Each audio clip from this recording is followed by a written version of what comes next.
Es šo podcastu ideja bija diezgan sen, laikam rudenī pagājušā gadā veidojās konkrēti šīs epizodes ideja. Tā.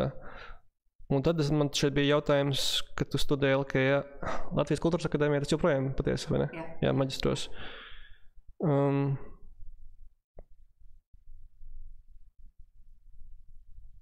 Es nesaprotu savu jautājumu vairāk. Es nolasīšu jautājumu, bet man šeit kaut kas nav pareizi tur. Tā kā būtu rakstījis. Esi darbojusies radošo industriju inkubatorā, fizioterapijas kursos, šobrīd studē Latvijas Kultūras akadēmijā. Kādas atsauksmes, kas noderējas personīgā dzīvē un projektos? Es sapratu. Jā, tā kā tu esi visu kaut ko darījusi, un kas tev no tā, ko tu mācīsies, noderējas projektos un personīgai dzīvē?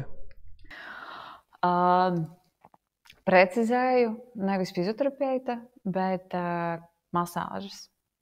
Jā, es uzsāku Rīgas Stradiņu universitātē, Sarkanā Krusta koledžā, es uzsāku masiera programmu, nepabeidzu, aizgāju, un tad iestājos par taisno maģistrantūrā, Kultūras akadēmijā.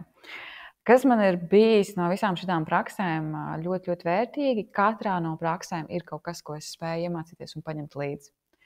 Kaut vai, ja pieņemsim, es uzsāku studijas masieros, es noliku anatomijas eksāmenu, uzzināju par savu ķermeni un par citu cilvēku ķermeņiem ārkārtīgi daudz interesantas lietas, un tas man arī dod kaut kādu pašpārliecinātību un tādu zināšanu bāzi, ko es varu izmantot arī tālāk projektos. Kas liekas absolūti nesaistīt varbūt, bet īstenībā tur ir pamats.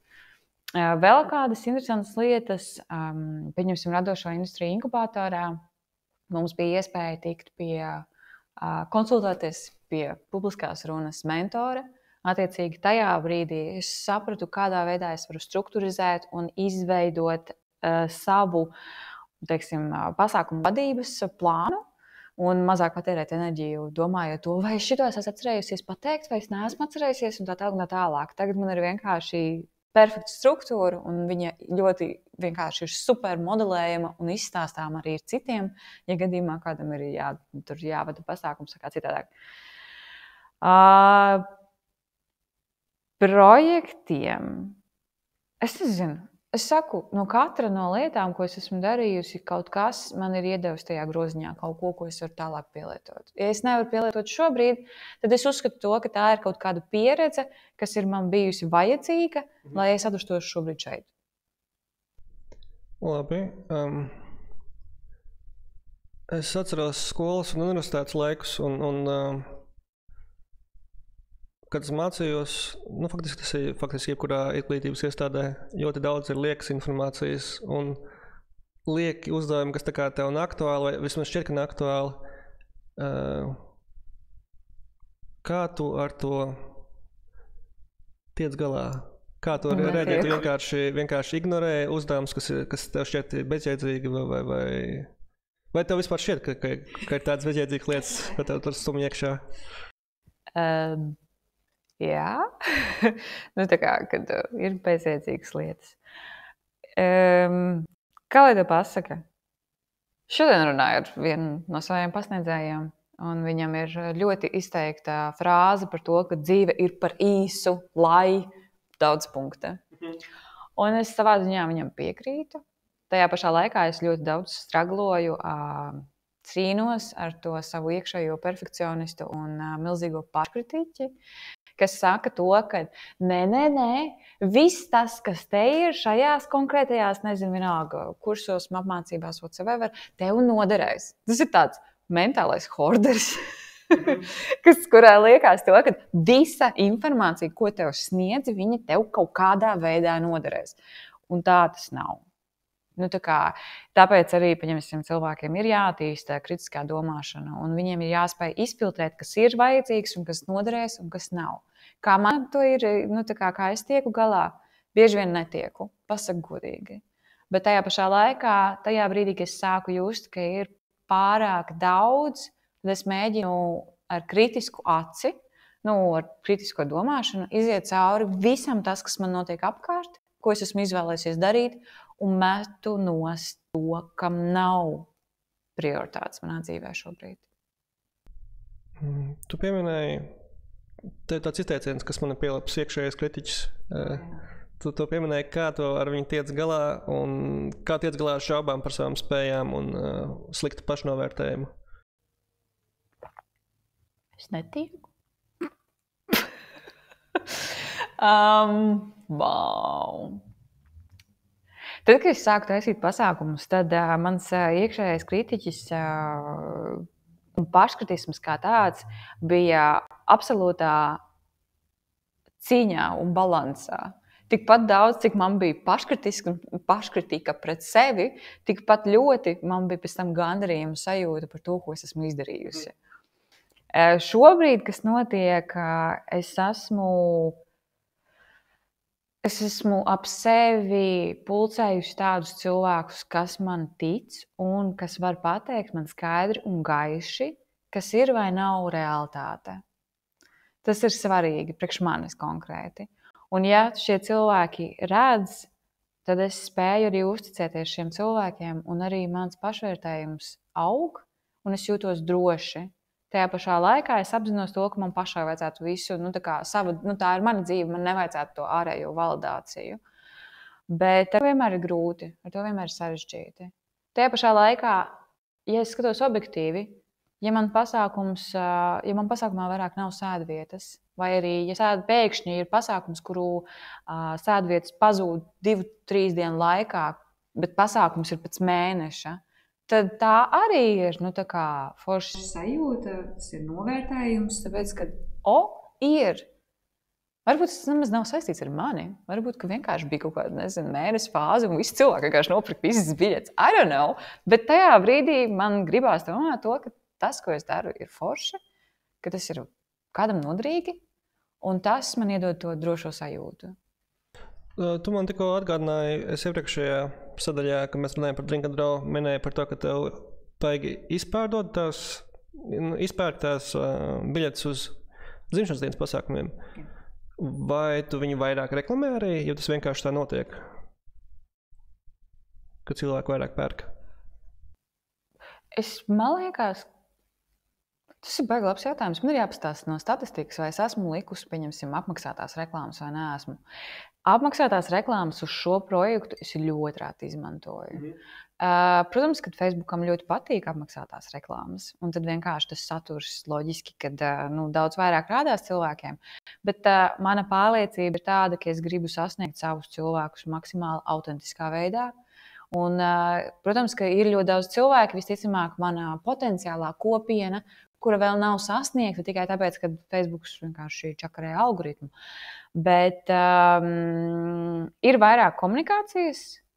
Tas pasākums ir liels, viņš ir ilgs. Ja tas ir, pieņemsim, klasiskais ceturtdienas vakars, tad tās ir 2,5 stundas. Mūsu brīvdiena, mūsu dzimšanas dienas parasti notiek brīvdienā uz kādām 5-6 stundām.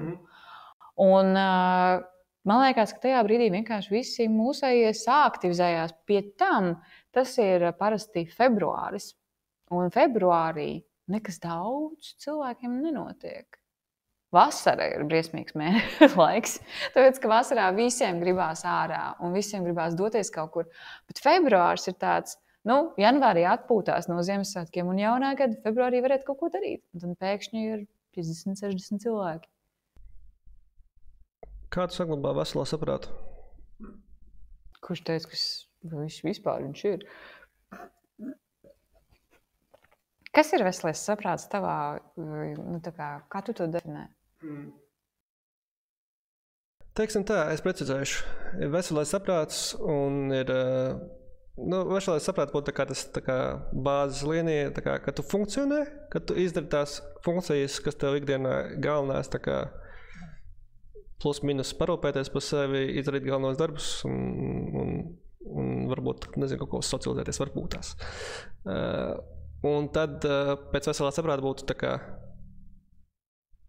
tu jūtos komfortabli savu dzīvi un lietas iet labi. Ak, Dievs, tas ir šausmīgs jautājums. Tad šajā gadījumā veselais saprāts, ko es vaicāju par to, kā tev izdodas funkcionēt kā cilvēkam. Kā tu nesabrūc zem visa stresa un visiem pienākumiem un notikumiem, kas notiek pasaulē? Wow! Es sabruku. Ja mēs pieskaramies tai tēmai, ko sauc par mentālā veselība un mentālā higiēna un visām tām lietām, tad Covid un karš Ukrainā sabrucināja, vienkārši kā ārējie apstākļi sabrucināja vispār visu pasauli un viss, kas notiekās ar rokenrolu. Jo pavisam ārprātīgi, vienkārši situācija. Covid nozīmēja, ka cilvēki nedrīkst tikties. Mūsu pasākumi ir balstīti uz to, ka ir cilvēku enerģijas apmaiņa vienā telpā. Viņi var pat nerunāt savā starpā, bet viņi ir kopā. Viņi redz to dzīvo cilvēku, un viņiem tas ir svarīgi. Karš savukārt izveidoja tādu ļoti interesantu burbuli, kas notikās vienkārši, kad visi Latvijas iedzīvotāji, tā skaitā tie, kas ir mana auditorija, viņi absolūti normālu iemeslu dēļ izvēlējās nedoties uz izklaides vai, piemēram, kaut kādiem kultūras pasākumiem un šo te naudu noziedoja šiem te cilvēkiem, kas ir absolūti saprātīgi un normāli. Tikai tajā brīdī izveidojās tāda interesanta situācija Latvijas ekonomikā, ka vienkārši paši, kā lai to pasaka, uzņēmēji vienkārši uztaisīja stopkrānu visā, kas notiekās. Absolūti. Pēkšņi pilnībā viss ir apkārt par un ap šo te situāciju globālo, un attiecīgi cilvēki nepirka, ne arī viņiem bija iespēja pārdot kaut kādus savus pakalpojumus. Un tas nenotika ilgi, bet tajā brīdī vienkārši mans stresa līmenis, protams, arī uzkāpa vairāk nekā es spēju pārdzīvot. Jo arī, protams, kad ir vienkārši psiholoģiskā neziņa, un neziņa ir vislielākā, šausmīgākā lieta. Nevis tas, ka, es nezinu, manā uzturē ir tā, ka nevis tev sāp, vai pieņemsim mentāli vai fiziski, tas nav briesmīgāk. Briesmīgākais ir tas, ka tev ir neziņa. Jo tu nezini, ko tālāk iesākt ar jebkādu situāciju, tu nezini, ar ko rēķināties, tu nezini, kam sagatavoties. Un tas ir tas, kas vienkārši psiholoģiski degradē, instantly, momentā. Un kāds bija jautājums? Kā es tieku? Kā tu saglabā veselo saprātu? Veselais saprāts. Es izvēlējos aiziet pie ārsta, un attiecīgi es šobrīd arī lietoju attiecīgus medikamentus, kas palīdz noturēt psiholoģisko balansu. Tā ir viena lieta. Elpošana, meditācija. Ik pa laikam es aizmirstu, kā lai to pasaka, ir kaut kādi dzīves posmi, kad es ļoti, ļoti sekoju tam līdzi.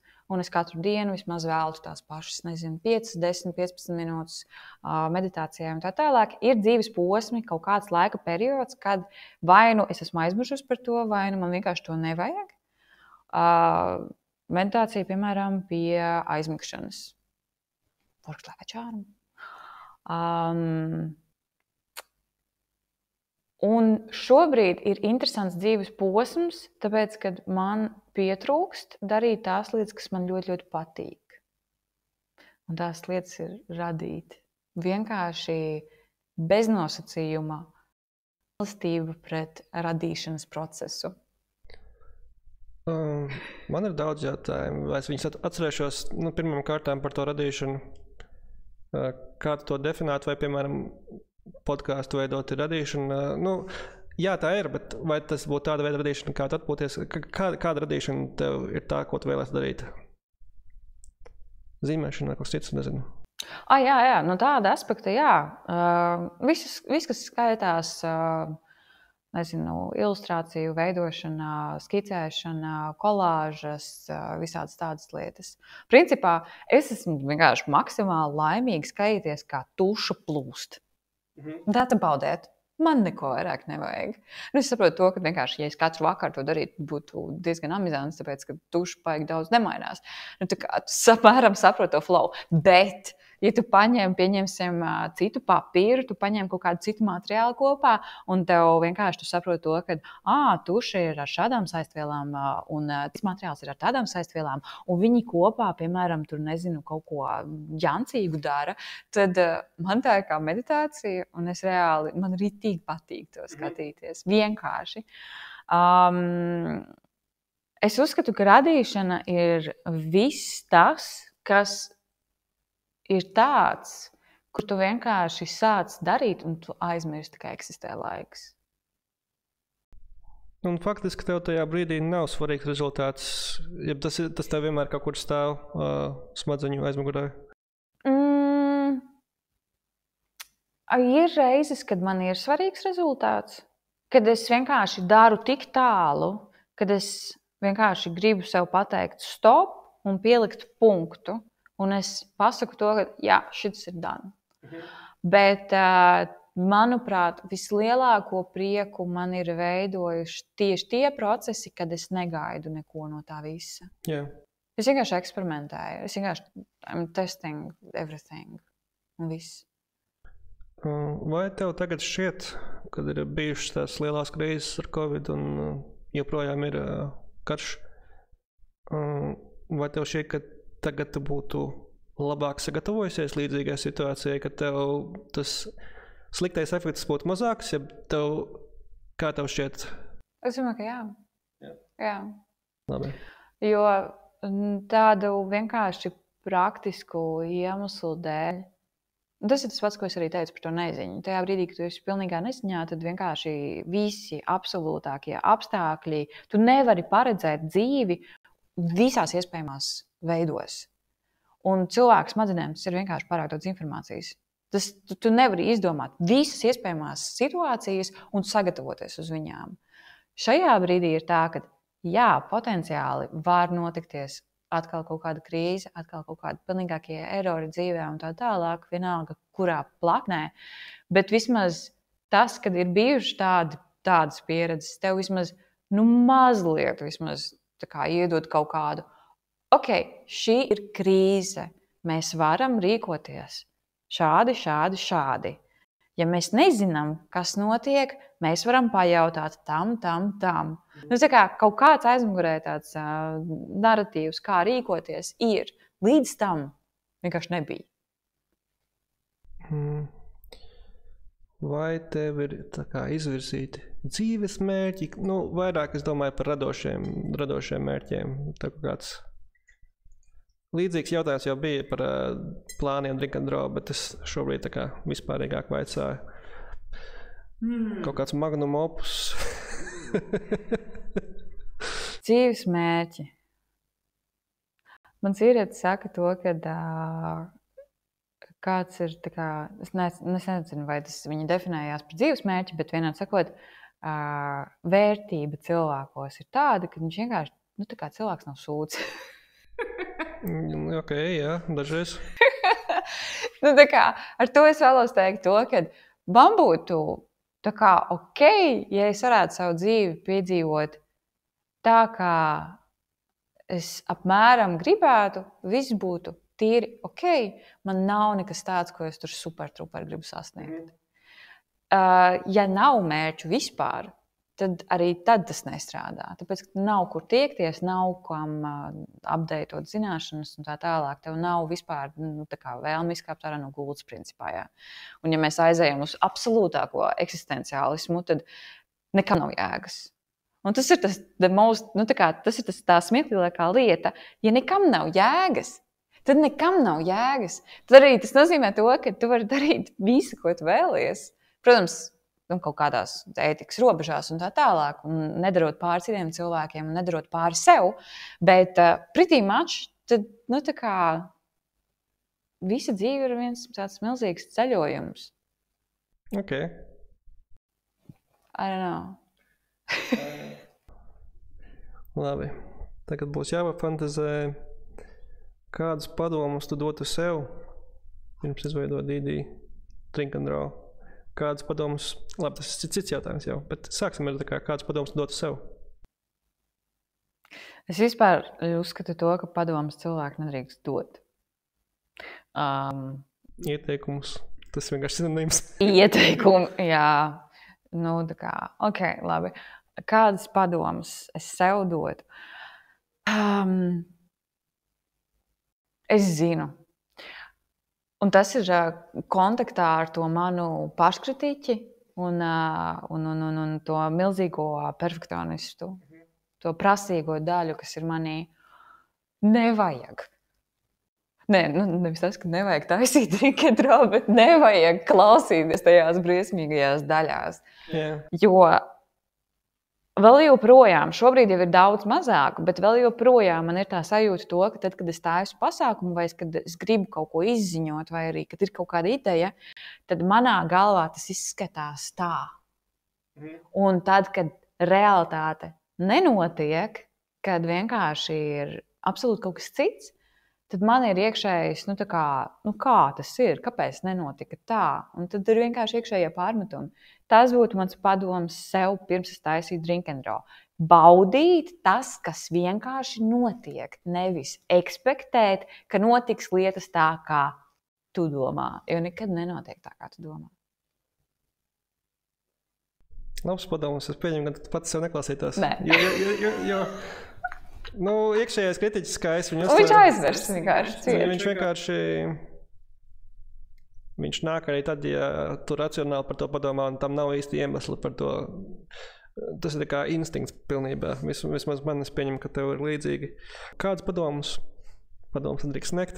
Kāds padomus tu sniegt citiem, kas vēlās uzsākt kādu projektu? Piemēram, es vēlos, atvērt restorānu vai arī kļūt par baleta dejotāju. Kāds padoms tu man dot? Zini kā, ir ļoti daudz apkārt šo te cilvēku, kas ir uzlikti kā tādi autoritātes vai arī līderi vai viedokļu līderi vai arī iedvesmojoši cilvēki un tā tālāk.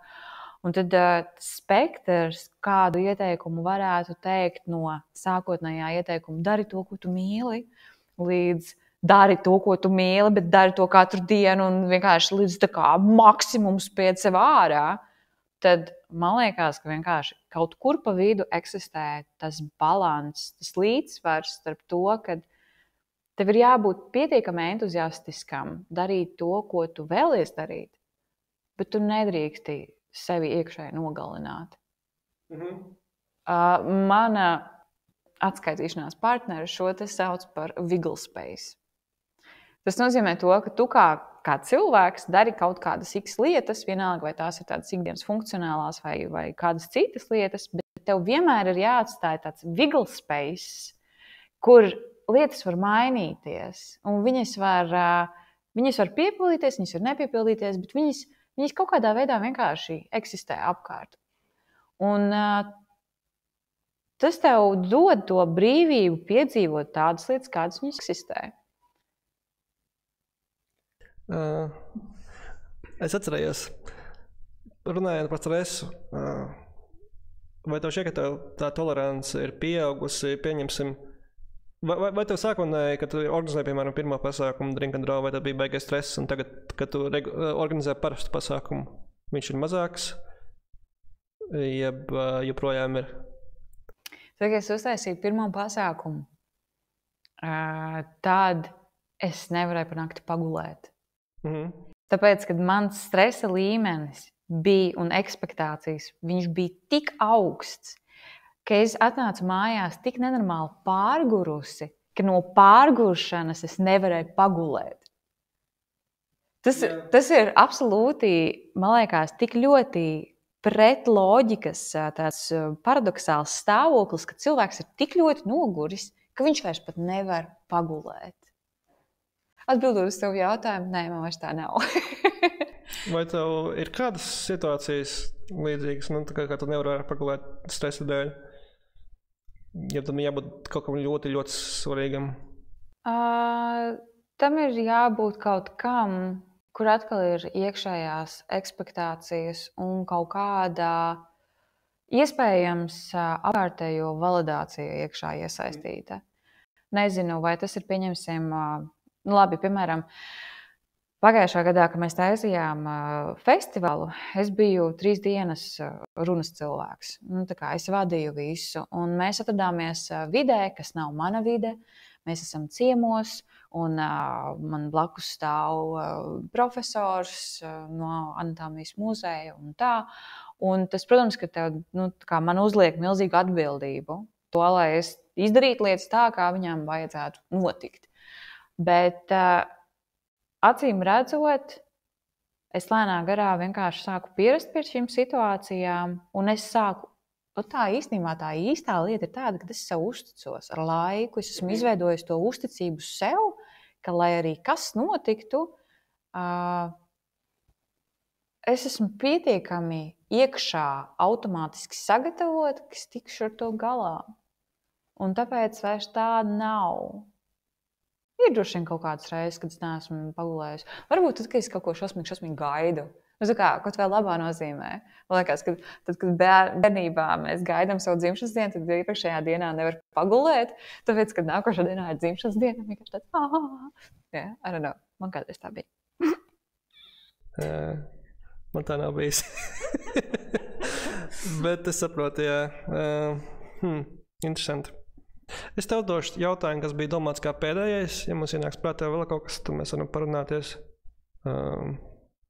Pēdējais jautājums ir, vai tu vēlies kaut ko piebilst, vai tu vēlies kaut ko reklamēt? Oh my God, reklamēt?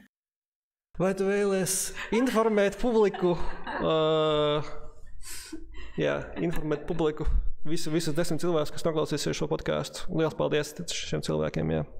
Mama, tētis, vispārējie.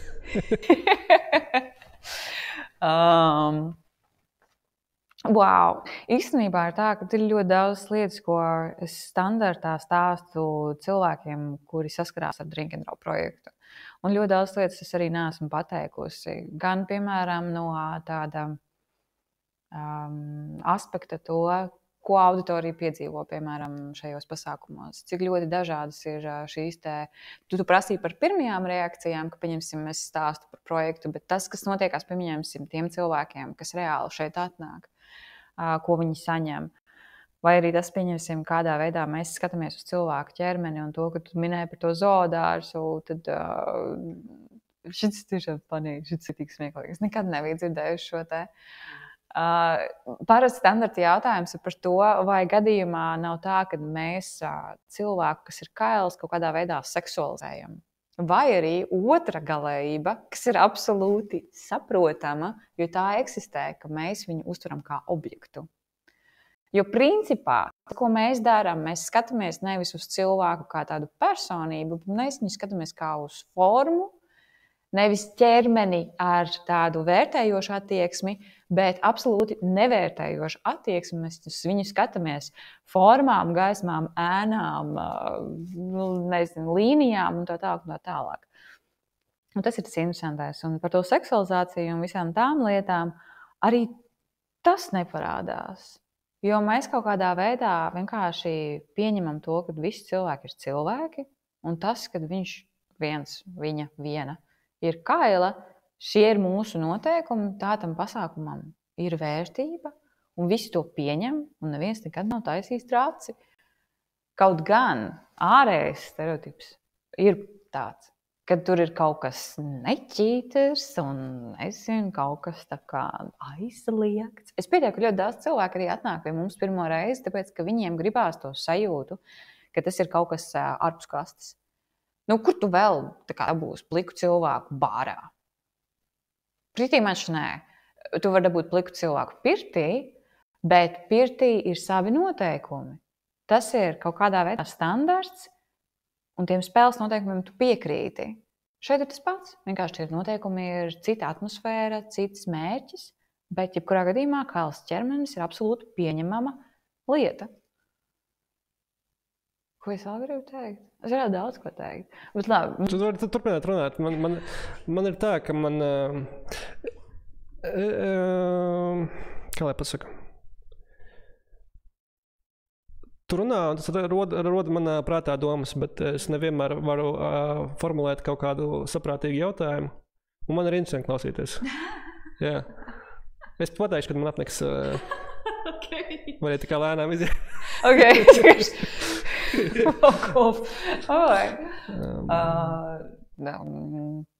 Ok, labi. Tu pirmo reizi pie mums biji darba vietā. Tas bija 2018. gadā? Tu biji uz pirmo pasākumu? Nē, nekā tam līdzīga. Tas bija pirms Covid noteikti. Varbūt kāds 2 gadus, varbūt 3. Vārdu sakot, tas bija man ļoti interesants gads. Es neatceros, kurš tas gads bija ļoti interesants. Tas bija tā kā es vienmēr esmu bijis noslēgts, kautrīgs. Un man bija tāds tā kā taurinīts izlien no tā te. Kokons. No kokona laukā. Kā latviski, nezinu, kā ir. Kūniņa. No kūniņas izlien. Tā kā es šausmīgi daudz pasākumiem sāku iet. Un Drink and Draw man tieši tajā laikā. Un es tur gāju tādiem speed friending pasākumiem, tad tur atvilku Melisu un Mārtiņu un Raimonds jau šeit bija. Un vēl pāris cilvēkus. Un tad notika Covid, un tad man viss apturējās, bet es Drink and Draw turpināju iet, kad viņš notika. Kāds bija jautājums? Darba vieta? Kāds tev bija pirmā pieredze? Bet, pagaidi, Tas bija coworking space, es cenšos atcerēties, pie kāda parka tas bija. Tas ir pie Viesturdārs. Tā viņi sauc to parku? Jā, Viesturdārs. Vai arī Dziesmu svētku parks. Jā. Un es tevi sajaucu, es tajā gadā biju iepazinis vienu mākslinieci Margarita Eimane, arī sarkaniem matiem un brilēm. Jā, man liekas, jā. Jā, viņa šeit tad nāca. Es viņu biju tā kā iepazinis. Mēs esam līdzīgi. Vismaz varbūt. Es nezinu. Kaut kādā pasākumā, kas bija Latvijas Mākslas akadēmijai, kaut kā stīklošanās, kaut kas tam līdzīgs. Un viņa laikam, es caur viņu uzzināju par Drink and Draw, jo viņa laikam padalījās Facebookā, man šķiet. Un es tajā brīdī tieši taisīju to savu izaicinājumu, kas zīmē katru dienu. Un tas bija tā kā vienu dienu tu vari pazīmēt Drink and Draw. Un jā. Un man bija tā parunāja, ka man paliek sliktāk redzi, un es viņu bija kaut kādu 1 vai 2 reizes redzējis pirms tam Margaritu, un tad es tā kā, tad es tev pazīstu, vai ne? Jā, bet tagad pietiekami labi tev pazīst, tā kā grūti tev sajākt. Labs kompliments. Nē, tā ir reāla problēma man kā pasākumu organizatoram, tāpēc, ka, ja kādreiz, piemēram, pirms Covida atkal, tas ir tāds nogrieznis vienmēr, man bija tā, ka es zināju to vērtību, ka, piemēram, atnāk pie manis apmeklētājs, un es cilvēkiem pēc e-pastiem apmēram esmu sapratos tā. Šitos es zinu, tāpēc, ka tie ir man regulārie, šitie ir jauni cilvēki. Un es apmēram izskaitļoju, šitai varētu dāmai būt vārds tāds, pēc biļetēm šitam kungam varētu būt tāds. Un es zināju to vērtību, ka es kā pasākumu vadītājs spēju viņus uzrunāt vārdā. Un tad vienkārši sākās vaiprās. Tāpēc, ka tie cilvēki ir tik daudz un ir forši, ka viņi ir daudz, bet es vairs pat sejas nespēju sazīmēt. Un es ļoti atvainojos visiem cilvēkiem, kuri nāk pie manis skicēt jau ento reizi, un es viņus reāli neatpazīstu, jo man vienkārši ir informācijas pārgrozījums. Tā kā vienkārši. I'm so sorry. Man šeit man bieži gadījumi arī Drink and Draw, ka es iepazīstu cilvēku, labdien, kā tev sēs, un nākamajā reizē es vaidros, es atceros, kā tev sēs, un tad bija kaut kāds 3. 7. reizes sāk palikt, nē, tev vajadzētu kā tev sēs. Un tad es domāju, man šobrīd ir kāds no Drink and Draw. Kā tu nezini vārdu, bet tu zini vismaz face? Jā. Un tad ir tas triks, ka es tā kā pamēģinu piesakot kaut kādos sociālmedijos, bet jā, tas arī nevienmēr strādā, jo es neskatos. Jā, un plus vēl arī tas, ka sociālajie mēdīji ļoti, ļoti transformē cilvēka vizuālo un to informāciju, kā viņš izskatās, jo tad, kad viņš atnāk uz pasākumu, viņa izskats ir absolūti citādāks, nekā viņš sevi, pieņemsim, pozicionē sociālos tīklos. Un tad ir tā, ka es, pieņemsim, nemaz nevaru salīmēt to cilvēku kopā ar to profilu. Man vienkārši tas nelīmējās kopā. Bet tas ir ļoti interesanti. Un tad bija arī laiks, kad es reāli zināju absolūti jebkuru skici es varēju paskatīties no jebkura pasākuma, un es varēju pateikt to, kurš pasākums, kura poza, kurš pozēja. man liekas, ka tas izzuda pēc 3. gada, jo tad pasākumu palika vienkārši tik daudz, ka es vienkārši vairs nespēju atcerēties. Runājot par to visu, es parasti atstāju sev skices faktiski vienmēr, un es vienu brīdi mēģināju tā kā sākt viņas parakstīt, bet man negribās. un tā kā tāds, jā, narcistisks jautājums. Vai tu atpazīsti manējās skices? Protams, ka es atpazīstu tavējās skices. Jā, laikam parāk viendabīgs stils. Zini, man bija ārkārtīgi milzīgs prieks, kad tu sāki nākt uz pasākumiem, un es tevi sāku ievērot kā vienu no saviem regulārajiem apmeklētājiem. Man bija nenormāls prieks redzēt, kā tu eksperimentē, un kā tu maini mēdījus, un kā tu atrodi jaunus veidus, kā vienkārši testēt lietas. Šobrīd es redzu, ka pēdējos pasākumus, man liekas, nezinu, kādu pēdējo pusgadu, es redzu to, ka tev ir kaut kāda konkrēts veids, un tu no tā neizkāp. Bet tas nav slikti. Jā. Vienkārši es arī pieņemsim, starp citu ļoti interesanta tēma. Kā tu domā, kad es pēdējo reizi esmu pasākumā skicējusi? Kā es domāju? Kad? Jā, kad es esmu pēdējo. Tas nav bijis šogad. Tas ir bijis pagājušo gadu. Tas varētu būt bijis. Kad bija tāds pēdējais cool pasākums? Viss bija cool, bet...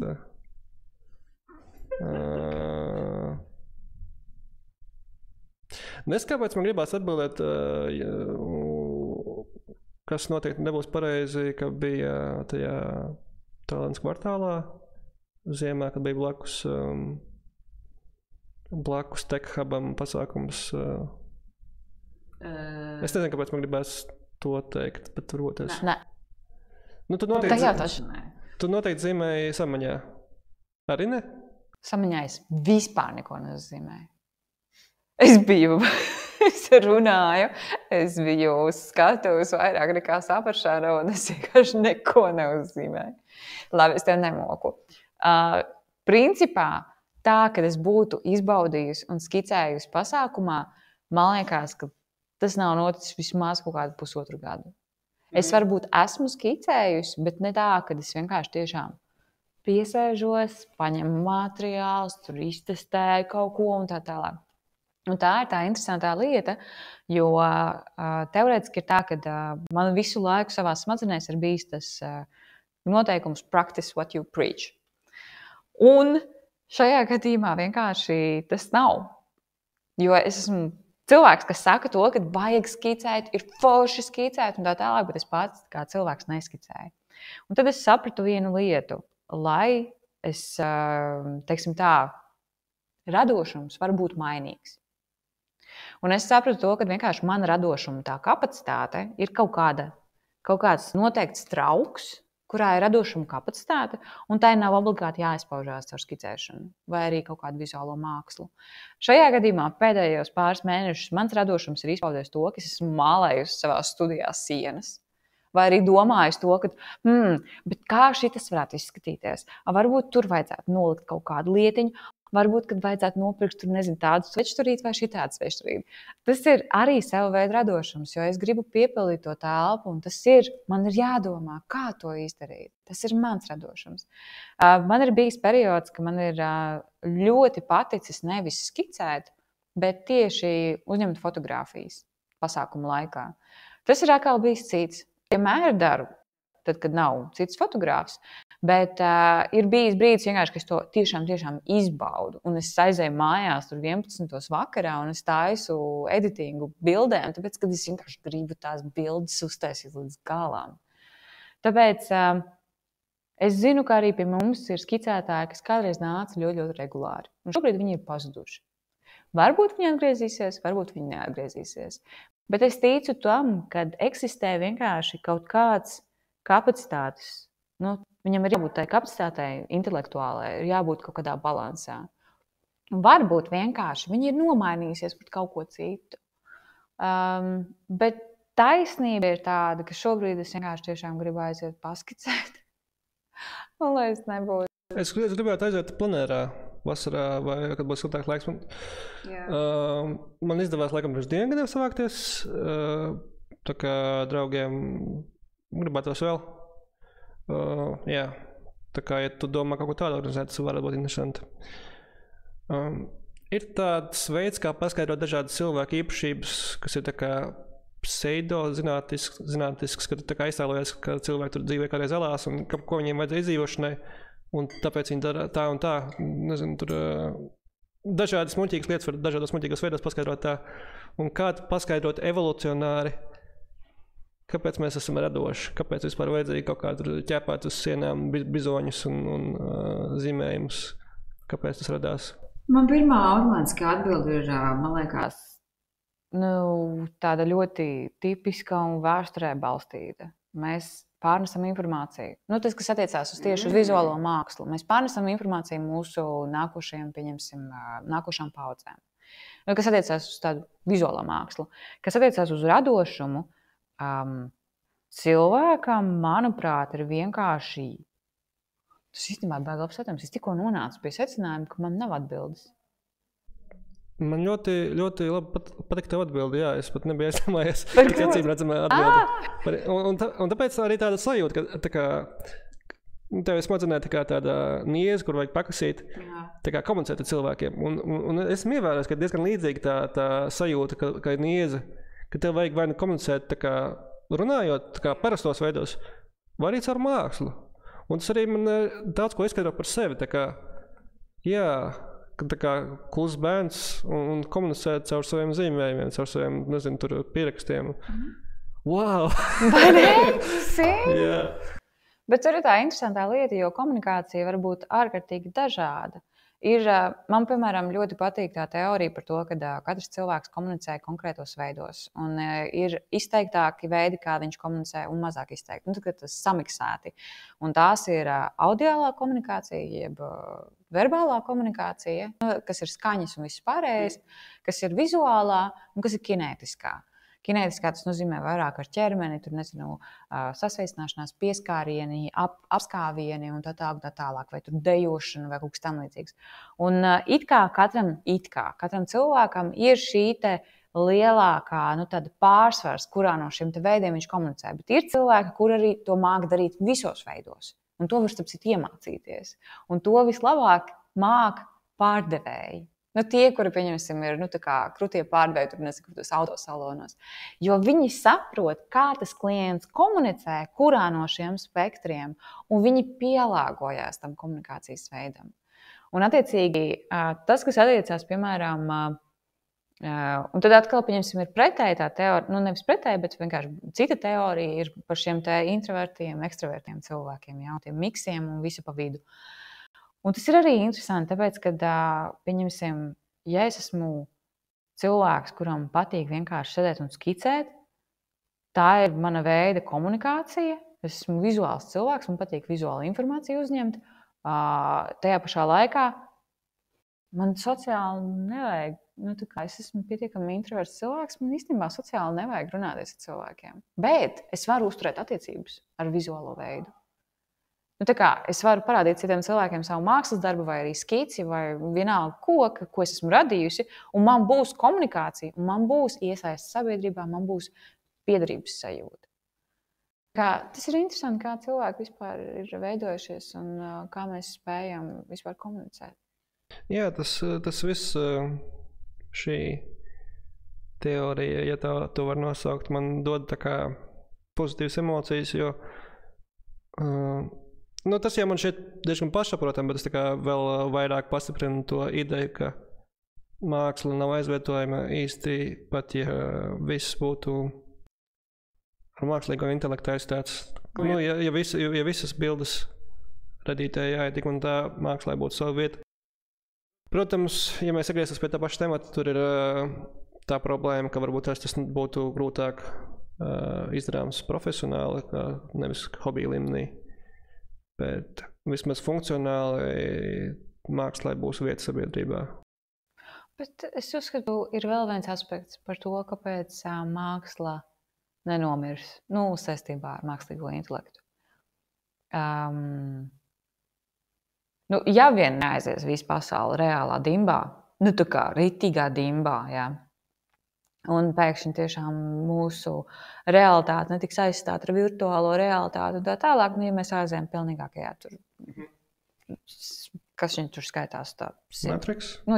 Principā ķipa Matrix, jā. Es uzskatu to, ka cilvēkiem jebkurā gadījumā vajadzēs. Tas ir tā kā, cik ilgi mēs esam uz šīs zemes dzīvojuši un cik ilgi mēs esam darījuši lietas ar rokām. Vienkārši pārāk ilgi. Tas ir mūsu gēnā. Gēnos. Jebko, vienalga, vai tā ir amatniecība, vai tā ir vizuālā māksla, vai tas ir, nezinu, jebkas. Tas ir vienkārši cilvēkam vajadzīgs. Viņš kaut ko grib paņemt un izdarīt ar savām rociņām.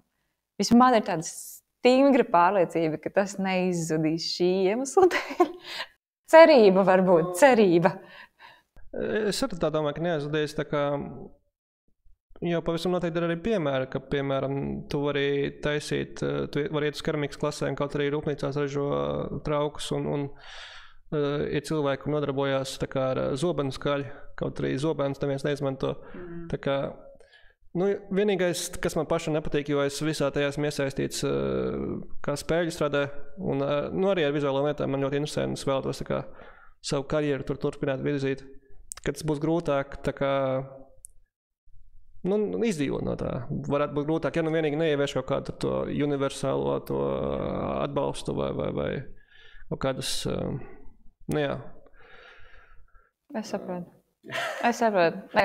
Tu, protams, ka tas arī būs sarežģītāk, tāpēc, ka pieņemsim, kas šobrīd notiekās un ko mēs arī pētam mazliet no mācību viedokļa, ir tas, kā pieņemsim, kā radošās industrijas var funkcionēt un izmantot mākslīgo intelektu. Jo, piemēram, tas, kas attiecās uz sociālo tīklu satura radīšanu. Ja es pasaku godīgi, man sociālai tīkli īstenībā nepatīk. Es ļoti labprāt nebūtu sociālos tīklos, tāpēc, kad sociālai tīkli rada atkarību, kas ir reāli, tā kā realitāte. Un sociālai tīkli gandrīz vai nekad neatspoguļo realitāti. Jo tas ir filtrs, vienalga vai tu arī pat uzraksti kaut kādu konkrētu tekstu, kas ir absolūti autentisks un tieši tāds, kāds tu esi, vai ieliec bildi ar, nezinu, bez make-up, vienalga uz paģirām, vienalga. Tas jebkurā gadījumā ir filtrs, tas nav cilvēks pret cilvēku. Un atgriežoties atpakaļ par tām radošām industrijām, pieņemsim satura veidotāji, tie, kas, pieņemsim, tiešām strādā aģentūrās un tā tālāk, viņu darbs principā vairāk īsti nebūs vajadzīgs. Viņu, kādam būs tas jākontrolē, kādam būs tas prompts jāraksta un kādam būs, jānosūta klientam tas viss, bet no otras puses skatoties tā, vienkārši darba slodze paliks ārkārtīgi maza. Viņu varēs reāli vienkārši no daudziem cilvēkiem varēs pusi vismaz atlaist. Un tad, ko tie cilvēki īstenībā darīs? Tas ir ļoti labs jautājums. Tajā pašā laikā es ļoti ceru, ka vienkārši dzīve, pasaule kaut kādā veidā pielāgosies un cilvēks būs pietiekami radošs, vai arī, apzināts, lai saprastu to, ka ir arī citas lietas, ko dzīvē var darīt. Skumji. Bet... Es saprotu, ka skumji.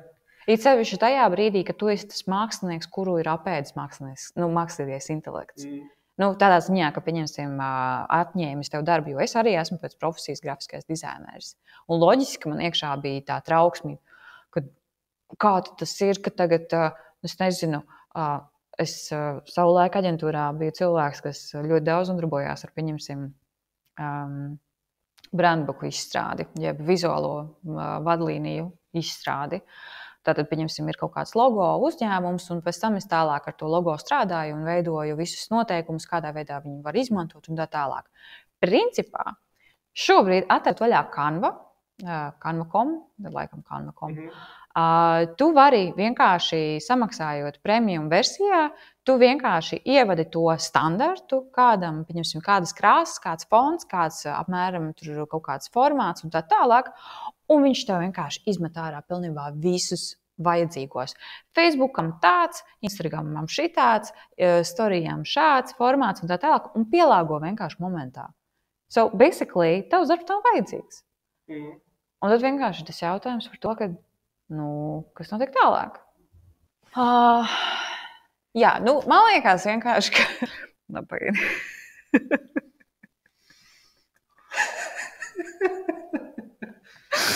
Es kāpēc paikši paliks smieklīgi. Tā nav tā, ka no runāšanas vai socializēšanās tā kā kaut kāds dzēramam līdzīgs stāvoklis. Man dažreiz ir tā. Ir arī daudz pozitīvās lietas, kurām ir tādas paģiras pēc tam, kaut arī tā nav dzeršana. Jā, tāpēc, ka tas ir vienkārši, tas ir enerģija. Tā ir milzīga enerģija vienkārši. Jo, pieņemsim, es saku par alkoholu tā. Ja es lietoju alkoholu, kas ir šajā brīdī diezgan reti, es aizņemos garstāvokli no nākošās dienas. Tāpēc, ka es vienkārši tajā laikā parasti, kad ir alkohola reibums, es vienkārši izmantoju tik daudz komunikācijai enerģijas, ka es vienkārši aizņemos to enerģiju no nākošās dienas. So, basically that's it. Un man liekas, ka tiem cilvēkiem, kuriem ir kaut kāds ritīgs izteikts, tas limits var komunikācijā ar citiem cilvēkiem. Ka vienkārši, varētu būt. Pie tam es pieļauju to, ka tur ir īstenībā diezgan normāli zinātne apakšā, jo ar citiem cilvēkiem kopā mums, pieņemsim, ja mēs apskaujamies, mums izdalās oksitocīns. Viens no tiem laimes hormoniem. Jā. Labi, pieviedzam to par tiem mākslīgo intelektu. Par automatizāciju visu, ka visiem nebūs darba, visiem vadošajiem.